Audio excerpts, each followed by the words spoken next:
Very important. তার কারণ হচ্ছে ঋতাভরি যেভাবে যে চরিত্রটা করেছে বা যেভাবে চরিত্রটা ফুটিয়ে তুলেছে, অ্যান্ড যে জিনিসটা নিয়ে বেসিক্যালি গল্পটা কথা বলছে, তো সেক্ষেত্রে এর মহিলা কেন্দ্রিক, উইমেন সেন্ট্রিক যেরকম আমরা বলে থাকি আর কি, সেরকমই গৃহস্থ। তো সেক্ষেত্রে আই ফিল যে মহিলারা will relate more to the film, and যদি সত্যি আপনার বর দূরে থাকে তাহলে আরও বেশি রিলেট করতে পারবে।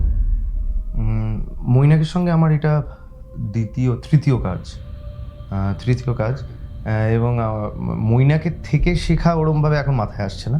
অবভিয়াসলি কিছু না কিছু তো সবার কাছ থেকেই শিখতে থাকি, তবে একটা অদ্ভুত জিনিস হচ্ছে একটা কফি কীভাবে সকাল থেকে রাত অবধি খেতে হয় সেটা ওর কাছ থেকে শেখা, যদিও বা এটা ডিরেক্টর মানে আমাদের সিনেমার বাইরের শেখাটা আর কি। সিনেমার ভেতরের শেখাটা হচ্ছে ও যেভাবে ইম্প্রোভাইজ করতে পারে অন দ্য স্পট, সেটা অ্যাকচুয়ালি ওর কাছ থেকে শেখার। আমার গৃহস্থ জীবন প্রচণ্ড ভালো কাটছে, ভালো কাটাই উচিত সবার। তো সেক্ষেত্রে আমারও কোনো অন্য কিছুই হচ্ছে না, তো সেক্ষেত্রে ভালোই কাটছে।